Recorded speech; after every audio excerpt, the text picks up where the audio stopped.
Hello and welcome to New Central Television. I am Likon Onobanjo. The top stories at this hour. Court sentences singer Oluwatimileyin Ajayi to death for the murder of core member Salome Adaidu. INEC fixes August 16 for by-elections in 16 constituencies nationwide. Panic pupils killed in stampede following an explosion during exam in the Central African Republic. Details to come your way shortly.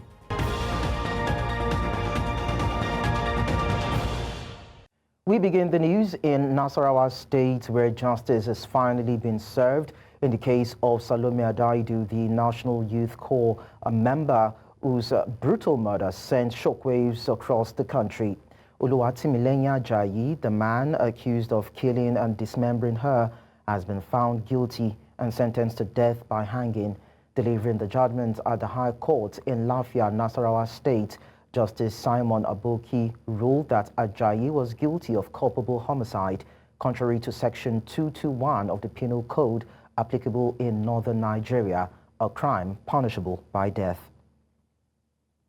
Still on judicial matters, the trial of former Kogi State Governor Yahaya Bello has resumed at the Federal High Court in Abuja.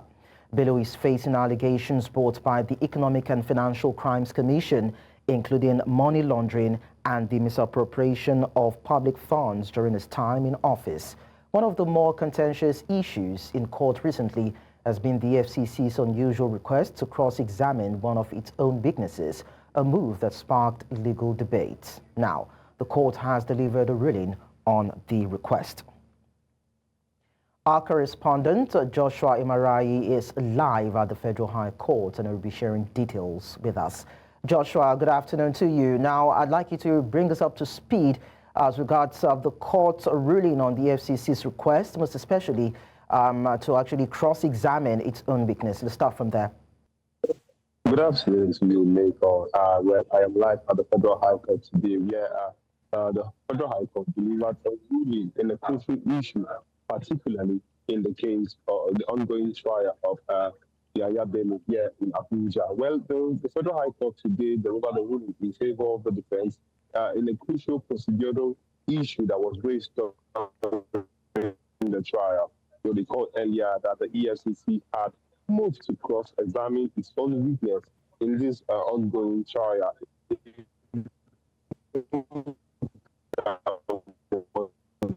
All right, Joshua, I'm guessing we are going to have to come back to you to get more details from you as regards of this court ruling and, of course, the processes as it involves the EFCC, because we have poor audio from your end, but it's something we're going to work on and revert in a bit. In the meantime, the Federal High Court in Abuja has issued a warning to the Nigeria Police Force over repeated delays in the ongoing trial of 10 end bad governance protesters being arraigned by the police leadership.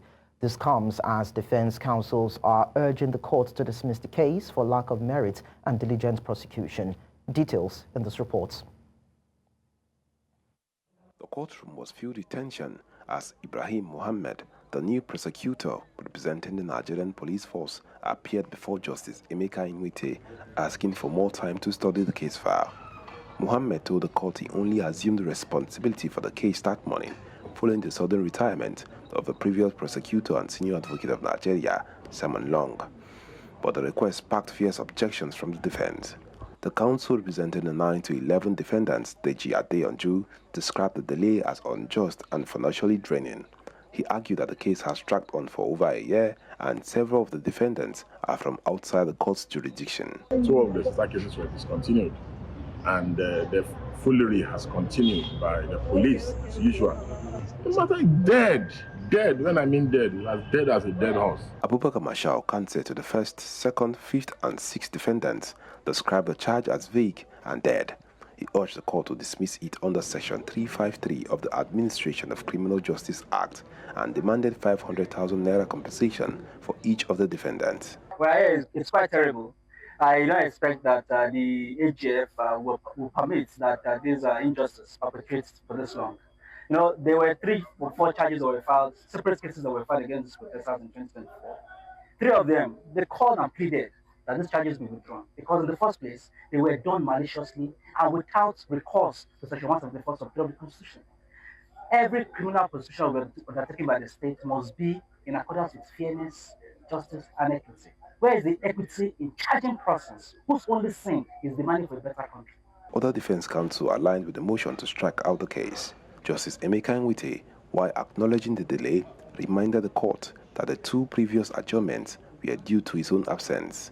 He ruled that the case would proceed on August 9, warning that any further delay by the prosecution would lead to the charges being struck out and the defendant's discharge. In Abuja, for News Central, I am Joshua Imarayi.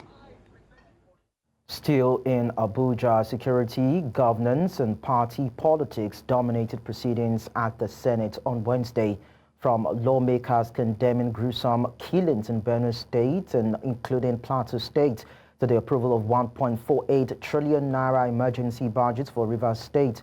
Lawmakers had their hands full. News Central's National Assembly correspondent Sagir Ibrahim has more. Plenary resumed with a motion of urgent national importance moved by Titus Zam on the June 18 massacre in Yelewata, Guma local government area of Benue State.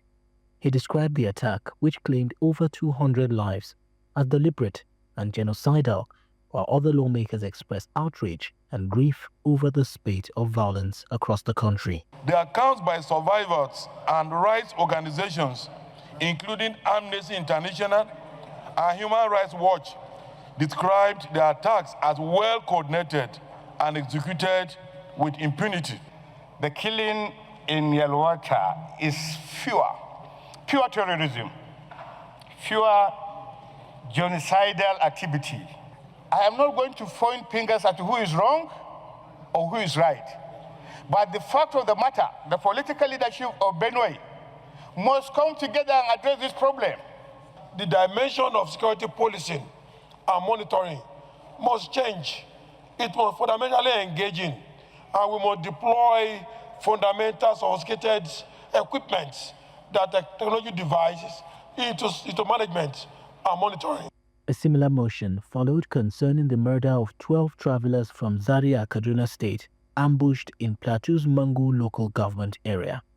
There have been several documented cases of attacks on non-combatant civilians and travelers, and no decisive government response has been recorded to forestall future occurrences. We want to urge that the security agencies be more vigilant, because most of these things happened in urban places. It's not like an isolated environment. I believe that investigation will unravel and bring the financiers and the perpetrators to book. We also have the final judgment before our Creator, God Almighty. So every act that we do, we shall account for them. The Senate adopted multiple resolutions captured in their motions and prayers, observed a minute silence in honor of the deceased, and demanded the arrest of the perpetrators. Still at plenary, the Senate passed the 1.48 trillion naira 2025 appropriation bill for Rivers State after adopting the report of its ad hoc committee on emergency rule. Debate also arose over the appointment of a non-indigene as chairman of the Rivers State Independent Electoral Commission. I do not see any logical reason why a Rivers man will not chair this electoral commission. You want to get somebody out of Rivers so that the person that will be in charge of this will be unbiased in any way. That is a different thing. But the people should be carried along. There is no any inhibition. Any Nigerian is free to take up appointment anywhere in Nigeria. I can be governor in Lagos State if I am elected. In a political twist, Neda Imasuen, representing Edo South Senatorial District, formally defected from the Labour Party to the ruling All Progressives Congress, citing internal crisis in his former party. The Senate also received the report of the Committee on Customs, Excise and Tariffs on the 2025 budget proposal of the Nigeria Customs Service. The 1.1 trillion naira budget report was eventually adopted and passed, even though some lawmakers raised concerns over the agency's spending priorities. In Abuja for News Central, Sagir Ibrahim. Elsewhere, teachers from unity schools across the country have called on the Minister of Finance to approve the payment of their 3-year salary arrears owed them since 2022. The teachers who had barricaded the entrance to the Ministry of Finance in protest over the owed salary arrears say they will not back down till their salaries are paid. News Central's correspondent Amadin Uyi tells us more.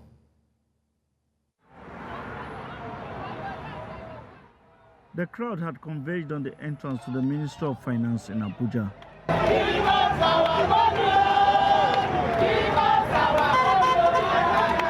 Chanting songs of solidarity, some of them could not hold back their pain. We are tired. We can't be sitting with depression. You can flog somebody child. We don't be aware. We don't be know what is going on. Enough is enough. We are too much. It's too much. They expressed their displeasure, highlighting the reason for the protest. We worked for 3 years without salary, and this salary has been owed us for 7 years. We have appealed to all ministers of education since that time, all ministers of finance, everybody who is concerned, chairman, civil service commission, head of service, all of them pay us our money. Up to today, the money has not been paid. At that first 3 years, that is first 36 months that we worked, our salary wasn't paid. So at exactly 2021, we started getting our salary, as our salary came in 2021. Now the backlog that will be suffering for 3 years have lingered for about 6 years now. They say that the non-payment of their salary arrears have put them and their families in very difficult situation. We have been working for that long. Our own children cannot attend the same school where we teach. We are owing our landlords. We took loans to survive all these years. The loan is accumulating, interest is accumulating, and nobody seems to even have the milk of human kindness to think that these people need to survive. While officials of the Ministry of Finance had earlier appeared to address the protesters, they, however, could not reach a compromise. The teachers are calling on the Minister of Finance to approve the payment, saying that they have done every necessary documentation and will not entertain any more excuses. In Abuja for News Central, I am Amadin Uyi. Let's now go on a break on the news. When we return, we'll tell you that President Bola Tinubu to sign tax bills into law. To stay with us.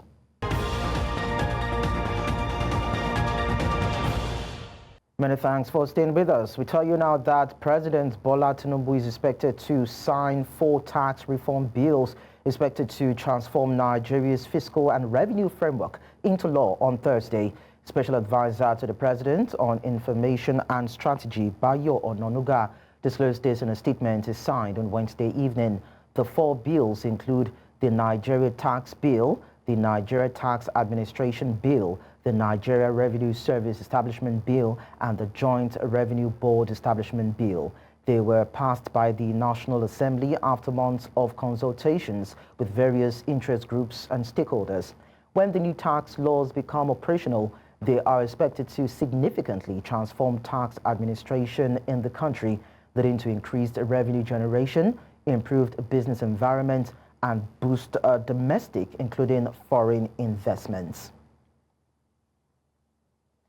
A bit of some electoral stories now. The Independent National Electoral Commission has received the list of the 110 parties, including proposed names, acronyms, addresses, and names of their pro tem chairmen and secretaries, was published on INEC's website and social media platforms on Wednesday. One of the proposed parties, the All Democratic Alliance, is reportedly supported by a coalition of prominent political figures, including former Vice President Atiku Abubakar, former Kaduna State Governor Nasir El-Rufai, and former Rivers State Governor Rotimi Amechi. Another group, believed to be backed by supporters from the former Labour Party presidential candidate Peter Obi, submitted a registration request under a similar name, raising concerns about potential acronym duplication. INEC noted that some of the proposed associations used identical acronyms, which violates the Commission's guidelines. And also, the Independent National Electoral Commission has announced that it will conduct by-elections across affected constituencies on Saturday, August 16. The elections are being organized to fill vacant seats in the national and state assemblies, which have arisen due to resignations, deaths, or court annulments. INEC Chairman Professor Mahmoud Yakubu disclosed this during the consultative meeting with political parties in Abuja on Thursday.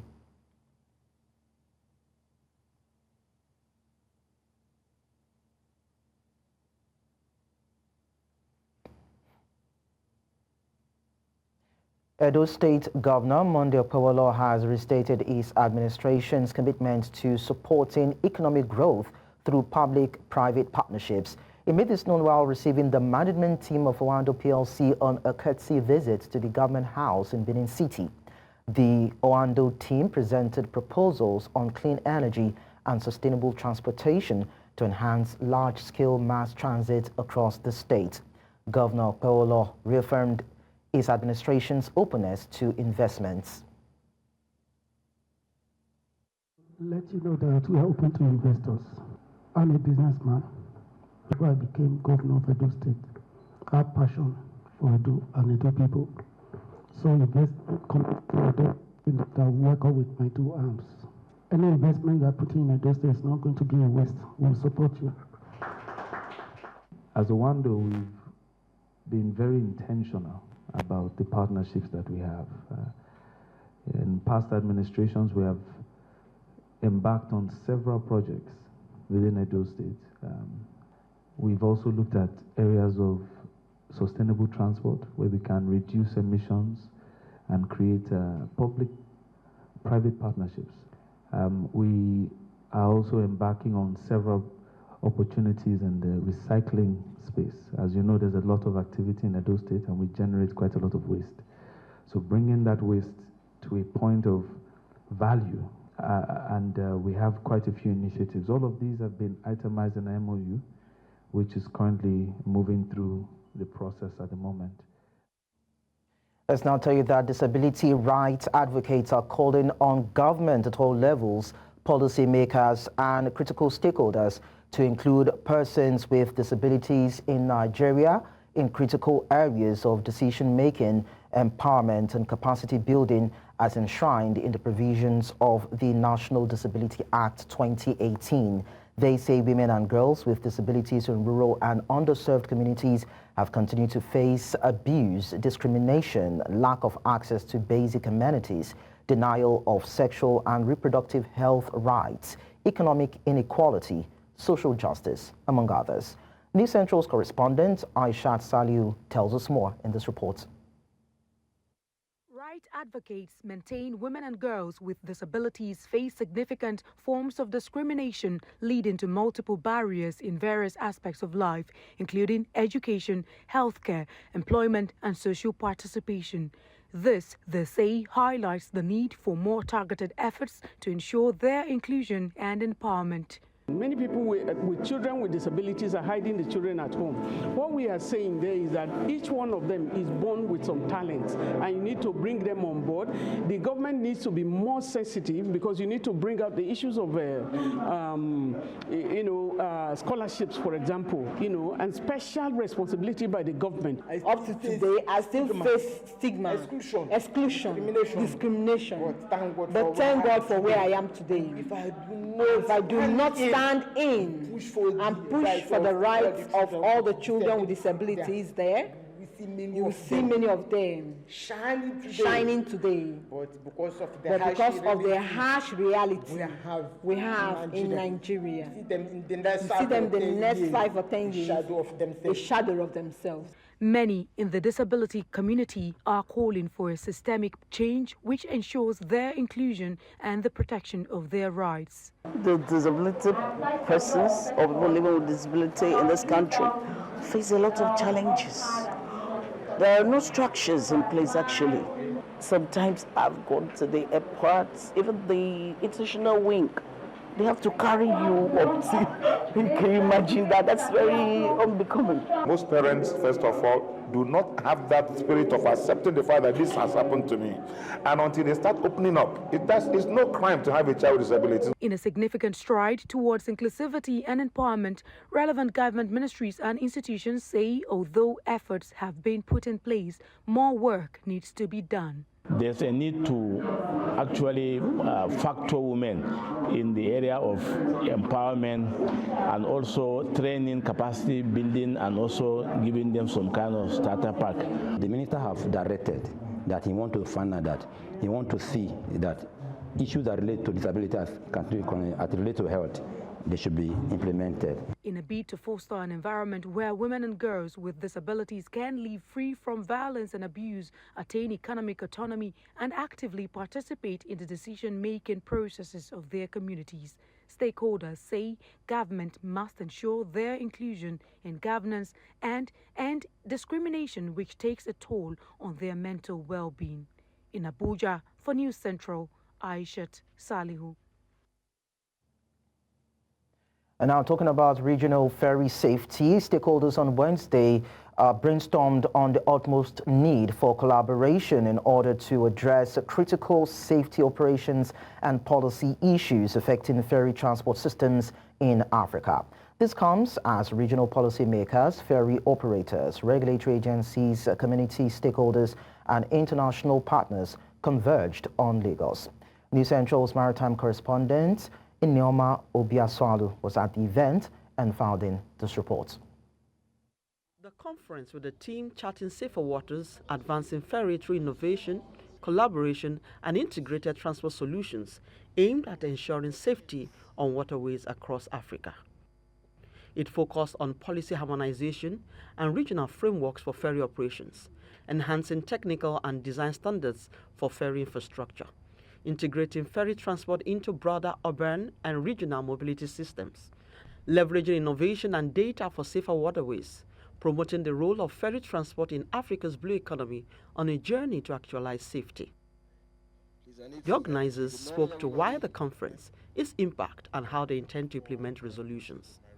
The governor of Lagos State, Babajide Sanwo-Olu, represented by his deputy, Obafemi Hamzat, said that the conference was timely and essential in a state with over 25 million residents, and the need for a robust ferry transportation system for urban mobility, tourism, and economic connectivity is undeniable, recognizing that ferry safety transcends local boundaries. One of the mandates of the Maritime Organization of West and Central Africa is to ensure the safety of our waterways for the member states. We decided to partner with LASWA and the Lagos State Government Ministry of Transport and the government of Lagos State, basically to bring attention to the important work that Lagos State government is doing as far as inland waterways is concerned, and draw attention of other states where ferry accidents are very rampant in Nigeria, to say, come and learn global best practices so that we can reduce these accidents that happen in our waterways. What has motivated this is the need for a safer waterways generally, because it's now becoming a more dominant mode of transportation in Lagos State. We need to even expand that to Nigeria. So, the key to be able to ensuring that we can enhance our safety measures was to benchmark. One benchmark across Africa, but most importantly benchmark even beyond Africa to, outside Africa. Safety is a journey. Creating a just safety culture does not happen overnight. It's not realistic to think that we're going to walk out of this room and things are going to change overnight.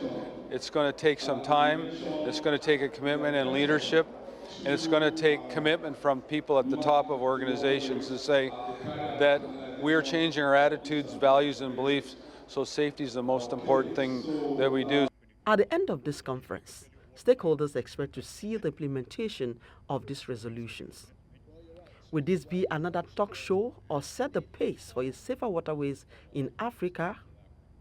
Days ahead will answer this critical question. In Lagos, for News Central, Norma Obiaswalu. In a strategic move to mitigate the devastating effects of flooding across Nigeria, the Nigerian Red Cross Society has launched a flood resilience project targeting 12 vulnerable states, including Edo, Gombe, Anambra and Bayelsa with support from the Italian government. New Central's correspondent Israel Iferobo completes the report. According to the Nigerian Red Cross Society Edo State branch, Edo State is among the 12 states to benefit from the Nigerian Red Cross Flood Resilience Project at the instance of the Italian government. Other states are Gombe, Anambra, Bayelsa, Cross River, Enugu, Borno, Nasarawa, Ogun, Sokoto, Niger, and Lagos. With support from the International Federation of the Red Cross and Red Crescent Societies and funding from the Italian government, the Nigerian Red Cross Society is set to implement the flood resilience project in 2 selected local governments in Edo State. In the last 8 months, the Nigerian Red Cross Society have reached over 1,500 beneficiaries with livelihood support to cushion the effect of 2024 flood disaster in Ogbese, in Ovia Northeast, Ikpe, in Ibobaoha, Igworiaki, Ugbeluma, and Siloko community in Ovia Southwest, all in Edo State. The plan includes training 50 community volunteers on early warning systems, response and recovery. The key component of the flood resilience project includes training of 50 community volunteers on preparedness, rapid response and recovery. The overall essence is to bring all the stakeholders involved in disaster management into one room where we'll discuss about the flood resilience project as we go into the flooding season. The Edo State Emergency Management Agency says it's taking sensitization deeper into rural communities using local languages and town criers for better impact. As part of our responsibility as an agency is to create or rather sensitize these communities on what steps are needed in case the flood comes, what they should do, where to go and when to move. With a multi-level strategy in place, stakeholders are hopeful this initiative will reduce the annual toll of flooding in vulnerable communities. Okay, strategic recommendations. In Edo State, for New Central, Israel Iferobo. Vice President Bola Tinubu has received the Vice President of the Republic of Brazil, Geraldo Alckmin, as well as Her Royal Majesty Mary Elizabeth, the Queen of Denmark, at the Aso Rock Villa in Abuja. The President was joined by the Vice President, Kashim Shettima, as he welcomed the esteemed guests and their delegates. New Central's state correspondent, Bettina Nweli, reports. The enduring ties between Nigeria and Brazil are linked by shared values, rich history, and a common drive for inclusive and people-centric growth. The visit of Vice President Geraldo Alckmin of Brazil is seeking to explore actionable pathways to deepen cooperation across key sectors such as agribusiness, food security, trade and industrialization, energy transition, healthcare delivery, innovation, defense, and cultural exchange. We were both in the category of developing countries. Brazil has had 2 steps ahead of Nigeria in produce, in agriculture, in industrialization. We have to collaborate to get each other.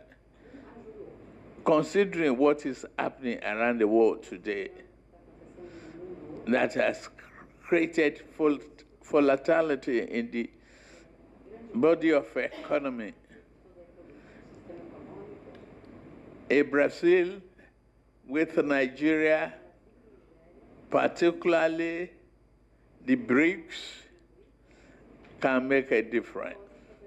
The landmark $1 billion Green Imperative Program, a bilateral agricultural mechanization initiative between both countries, is designed to transform Nigeria's agricultural value chain through technology transfer, capacity building, and the establishment of service centers across partner nations.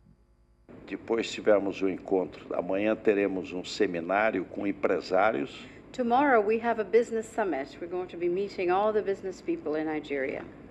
Tem muitos empresários interessados em investir na Nigéria. There are many business persons interested actually in investing here in Nigeria. E de complementariedade econômica no comércio exterior. In a situation that we have what we call economic complementarity in foreign trade between the two countries. Also visiting was the Queen of Denmark, Her Royal Majesty Mary Elizabeth. Denmark is supporting Nigeria in terms of internally displaced persons in conflict areas such as the northeast of Nigeria. They've been doing a lot. And of course, the Renewed Hope agenda is also looking to domesticate some of the supply and value chains. From joint ventures in renewable energy to security cooperation and boosting support for the creative sector, this visit aims to move from promises of goodwill to execution. In Abuja, for News Central, I am Bettina.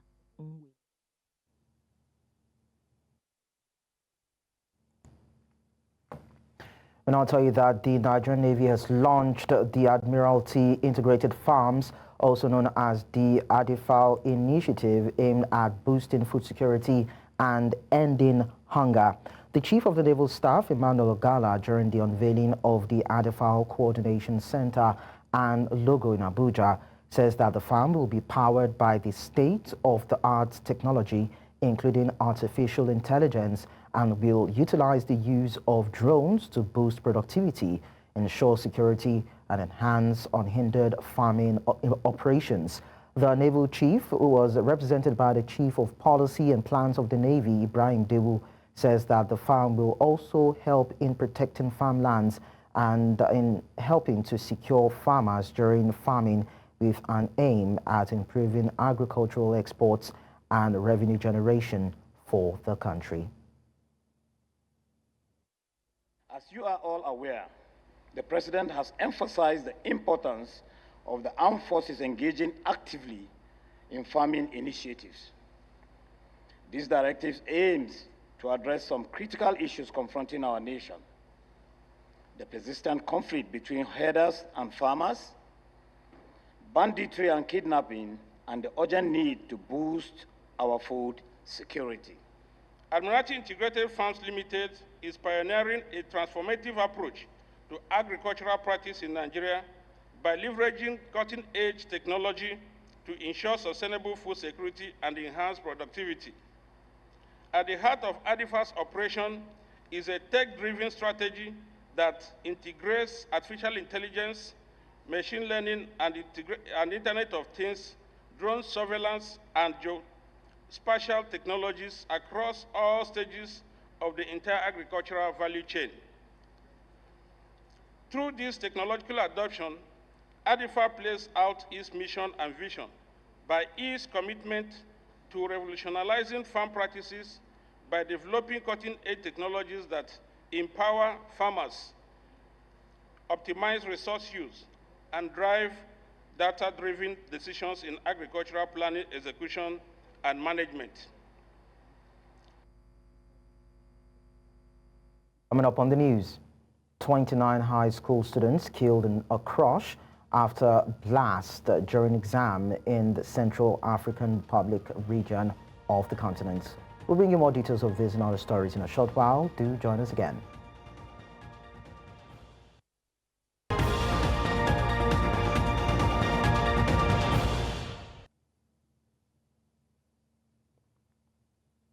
A drone strike blamed on the paramilitary rapid support forces killed at least 4 people in the city of Dilling in Sudan's South Kordofan.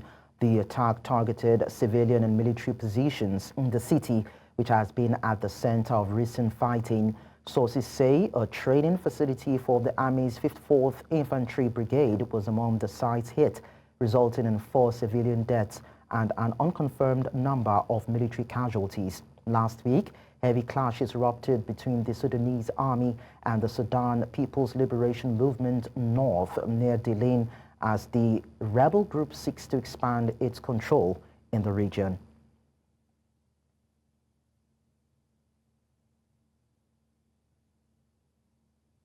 In Kenya, what began as a peaceful commemoration has turned deadly. Rights groups say at least 16 people were killed and over 400 injured after the police cracked down on anti-government protests. The demonstrations marked 1 year since protesters stormed parliament, and despite growing fears of violence and intimidation, thousands still took to the streets. News Central's Bongani Sisiba reports. It started as a peaceful march, but quickly spiraled into chaos as police clashed with demonstrators. Tear gas filled the air, baton-wielding officers charged at crowds, and multiple arrests were made.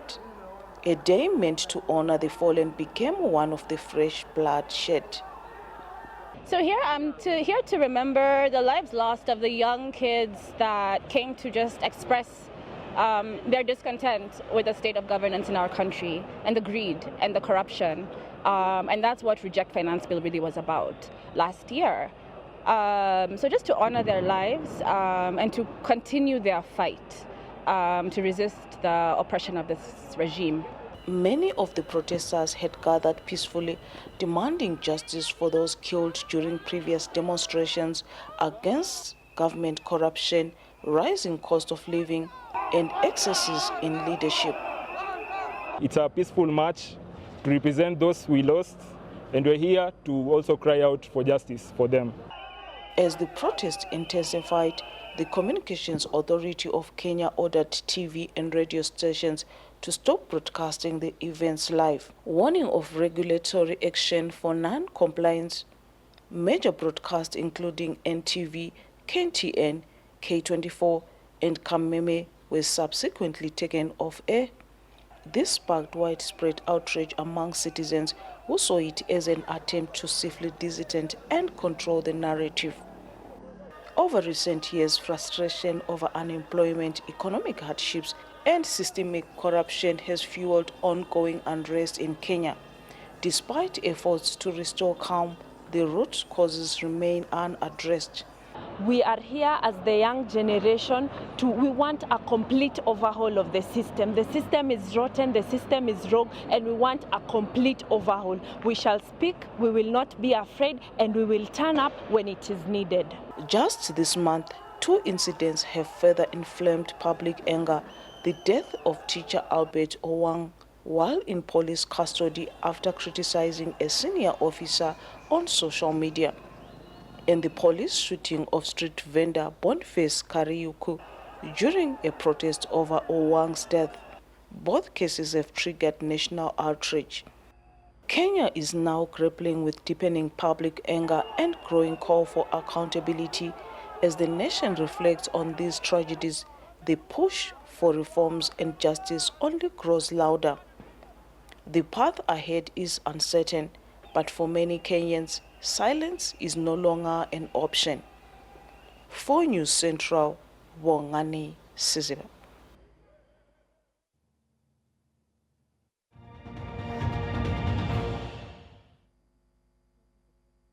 Talking sports now, former UFC middleweight champion Israel Adesanya will be inducted into the UFC Hall of Fame today as his legendary 2019 clash with Kelvin Gastelum joins the fight wing.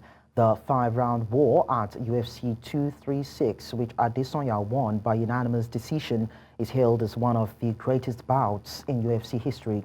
The induction ceremony takes place at the T-Mobile Arena in Las Vegas, with proceeds supporting the UFC Foundation.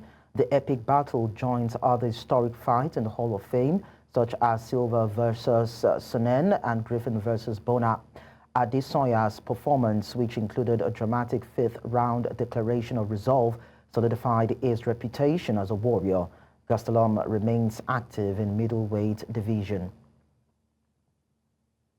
We also tell you that the Nigeria Premier Football League, in partnership with the Nigeria Football Federation, has shortlisted 10 computer literate referees for video assistant referee training in Morocco. This move is part of the league's strategic plan to introduce VAR technology to improve match officiating. NPFL chairman Benga Elegbeleye confirmed the development while discussing the league's future direction.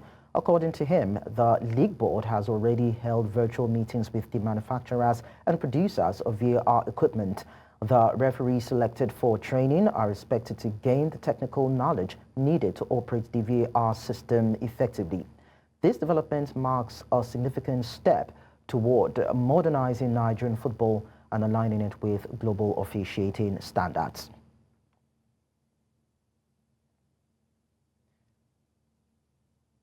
And that's all at this hour on the news. Before we go, we'll look at our top stories again. Court has sentenced singer Oluwatimilenya Ajayi to death for the murder of corps member Salome Adaidu. INEC has fixed August 16 for by-elections into 16 constituencies in Nigeria. We also told you that 29 panicked pupils have been killed in a stampede following an explosion during exam in the Central African Republic. Do send your eyewitness report to the WhatsApp number on the screen. And you can follow us on social media. We are at News Central TV. Do watch us live on DSTV channel 422, GoTV channel 23, Star Times, channel 274, Arvo TV, and YouTube. Many thanks for watching. I am Likon Onabanjo.